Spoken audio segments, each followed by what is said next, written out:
शीतल भाई, मैं जरा एक चीजें बता दूं जो इन्होंने कहा।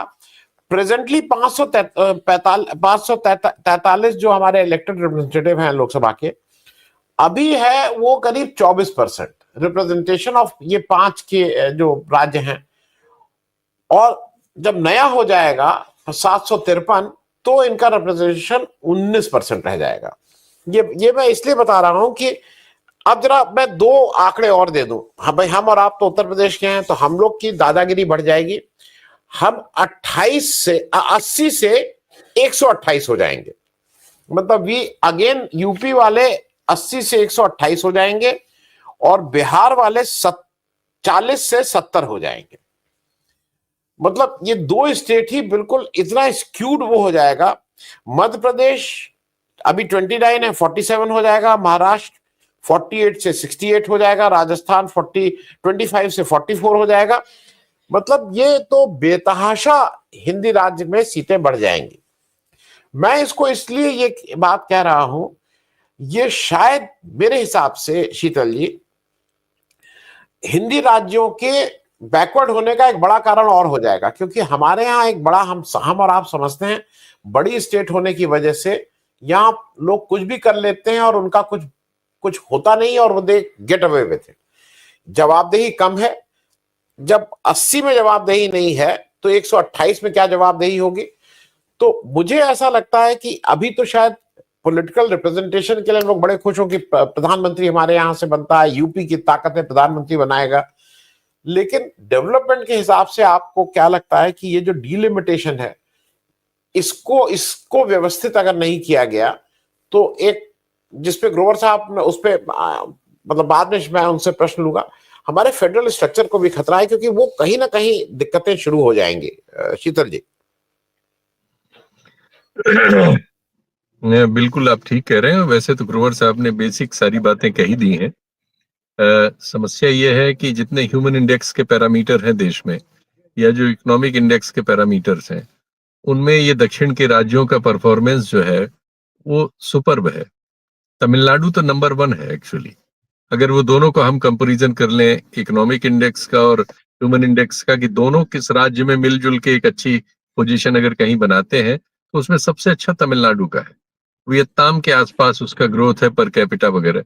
और आने वाले दिनों में वही एक स्टेट है जो जिस तरह से ग्रो कर रहा है, जैसा वहां इंडस्ट्री का लुकआउट है बाहर से आने वाली, हमारी ज्यादातर मोटर व्हीकल बनाने वाली इंडस्ट्री का मैक्सिमम मेरा ख्याल है 70-80% तो वही है। सूती कपड़े में भी वो लोग बहुत आगे हैं। पढ़ाई लिखाई के लेवल पर भी उनका जो एजुकेशनल स्टैंडर्ड है वो हमारे नॉर्थ में तो खैर कोई मतलब ही नहीं है। कोई कंपैरिजन बिहार से यूपी से उस तरह से करने की बात ही नहीं होती। लेकिन ये एक बहुत ही, जो सिचुएशन आप बता रहे हैं, ये बहुत खराब सिचुएशन होगी और इसमें दक्षिणी राज्यों में इस तरह की भावना विकसित हो सकती है। और नहीं होगी तो इस तरह की राजनीतिक पैदा हो जाएंगे जो इस भावना को आगे ले जाएंगे कि भाई ये क्या हो रहा है। पिछले 50 साल से हम कमा रहे हैं, हम टैक्स कलेक्ट कर रहे हैं, वो पैसा आप गड्ढे में डाल रहे हैं।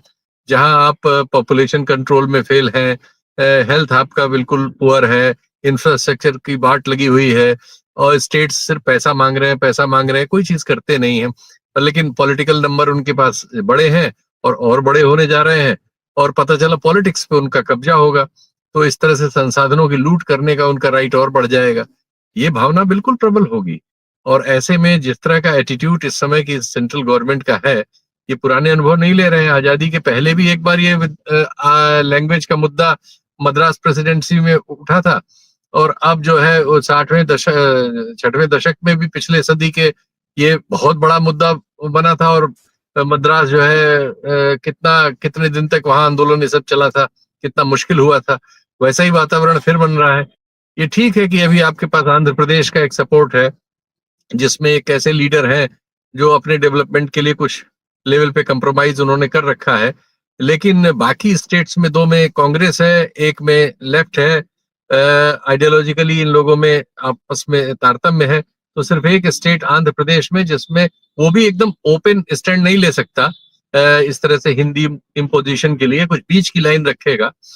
प्रैक्टिकली बात यह है कि आप नॉर्थ की किसी स्टेट को इसके लिए कंपेल कर सकते हैं कि वो तमिल लैंग्वेज पढ़े या मलयाली पढ़े या वो पढ़े?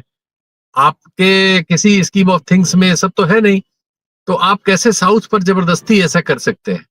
और जबकि वो बिल्कुल उसी तरह से है जैसे पार्लियामेंट में शायद मुरासोली मारन ने पूछा था या किसने पूछा था इसी बार, मुझे स्लिप हो रहा है नाम थोड़ा सा, साउथ के ही, तो उन्होंने पूछा था कि भाई आपने जो पार्लियामेंट के डॉक्यूमेंट्स हैं वो जो डिफरेंट रीजनल लैंग्वेजेस में दिए हैं, लेकिन उसमें संस्कृत में भी दिया है, संस्कृत कितने लोग पढ़ते बोलते हैं?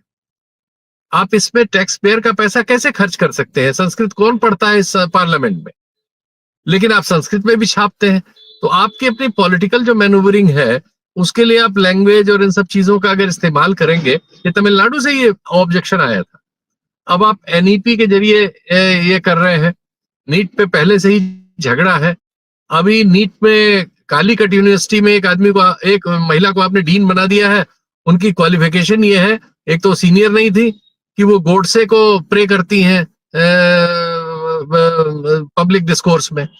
तो ये सब जो हो रहा है सदर्न यूनिवर्सिटीज वगैरह में इस तरह से कब्जा, दूसरे गवर्नर पे तो सुप्रीम कोर्ट में पिटीशन है तमिलनाडु के गवर्नर के खिलाफ कि वो 3-3 साल तक जो है हाउस के पास किए हुए रेजोल्यूशंस को रखे रहते हैं, और जब सुप्रीम कोर्ट गए तो उन्होंने सब राष्ट्रपति के यहाँ भेज दिए। ये सब चीजें जो हो रही हैं, ये मतलब किसी फेडरल स्ट्रक्चर की तो छोड़ दीजिए, आदमी सोच नहीं रहा कि आप देश को क्या करना चाहते हैं। पंजाब आपका पहले से ही वॉलेटाइल है, जम्मू कश्मीर में आपने अपने मन का सब कर लिया, लेकिन उस आबादी का विश्वास नहीं जीत सके। नॉर्थ ईस्ट की एक छोटी सी स्टेट मणिपुर में इंसर्जेंसी है, उसको आप 1.5 साल 2 साल हो गया हल नहीं कर सके। अब आप पूरे सदर्न स्टेट्स में आग लगाने जा रहे हैं क्या? तो ये नॉनसेंस है। लेकिन अनफॉर्चुनेट है कि इस समय पॉलिटिक्स हमारे यहाँ किसी तरह की सफलताओं को सफलता समझती है, और ये सब विचार जहां से भी आते हैं इनका कोई हल नहीं है। नोटबंदी की तरह जबरदस्ती आपने कर दिया और पूरा आपका जो अनऑर्गेनाइज सेक्टर था वो तबाह हो गया, और अभी तक इकोनॉमी में संभल नहीं रहा है। तो ये सब बहुत ही दुर्भाग्यपूर्ण है, और इस तरह की जबरदस्ती अगर हम करेंगे जैसा करती हुई ये सरकार नजर आ रही है, तो हम बेवजह इस देश की एक बड़ी आबादी को, जो आर्थिक रूप से जिसने हमारे यहाँ सफलता के कुछ रास्ते बताए हैं, जिसने आबादी में कंट्रोल किया है, एजुकेशन वगैरह में एक्सीलेंस जो लाई है, हेल्थ वगैरह में उसने अच्छा काम किया है। अभी वो हमारे नीति आयोग के पुराने चीफ जो राजीव कुमार या क्या नाम था, अभी उनका स्टेटमेंट आया केरल में कि अगर मुझे बसना हुआ तो मैं केरल में बसूंगा, क्योंकि यहाँ के जी अमिताभ कांत ने परसों बोला था केरल में। जी जी जी। तो ये हालत ही आपकी ये है, आप सब कुछ कर रहे हैं बिहार उत्तर प्रदेश में, और यहाँ आपका कोई मॉडल नहीं है। यहाँ मॉडल सिर्फ ये है कि भाई हाउस में चीफ मिनिस्टर कह रहा है कि घर गिरा दो, गोली मार दो, एनकाउंटर कर दो, इस तरह की बातें करने को आप सफलता बता रहे हैं, मॉडल बता रहे हैं। और 40-40 लोग मर जाएं उसकी गिनती कोई नहीं करेगा, कोई एक्सीडेंट्स होते रहे कोई गिनने वाला नहीं है। मतलब लॉलेसनेस को आप मॉरल बता रहे हैं, इसको सक्सेस बता रहे हैं। तो सब स्थिति बड़ी खराब है कुल मिला जुला के, और ये लोग और खराब करने जा रहे हैं, ये बहुत दुखद है। और एक ठीक ऐसे समय जब आपकी इकोनॉमिक पोजीशन भी बहुत खराब हो रही है, आपका मार्केट रिकॉर्ड मेरा ख्याल है 25-26 साल में इतना हमारा जो शेयर मार्केट था कभी इतने नुकसान में नहीं गया जितने नुकसान में है। और ठीक उस समय जब अभी एशिया के जो दूसरे मार्केट्स हैं, चाहे वो हांगकांग का हो, कोरिया का हो, चीन का हो, ये सब ग्रो कर रहे हैं, अमेरिका ग्रो कर रहा है, और आपका जो है बुरी तरह से नीचे जा रहा है, और कोई संभावना नहीं है। मैन्युफैक्चरिंग में आप माइनस में चले गए हैं स्लगिश होते होते। एग्रीकल्चर में आपके बयान है सिर्फ डबल इनकम हो जाएगी, जमीन पे कुछ है नहीं, सब कुछ नेचर ओरिएंटेड है। तो इस बात पे आप ये सब करने जा रहे हैं, और इससे एक नई प्रॉब्लम अगर आप जनरेट कर रहे हैं, मतलब जैसे कहे कि एक इलाके की पब्लिक को आप छेड़ रहे हैं कि वो स्ट्रीट पे आए और हल्ला करें और लॉ एंड ऑर्डर की इशू बने। ये तो कोई समझदारी की बात नहीं है। अनफॉर्चुनेट है कि ये सब हो रहा है। जी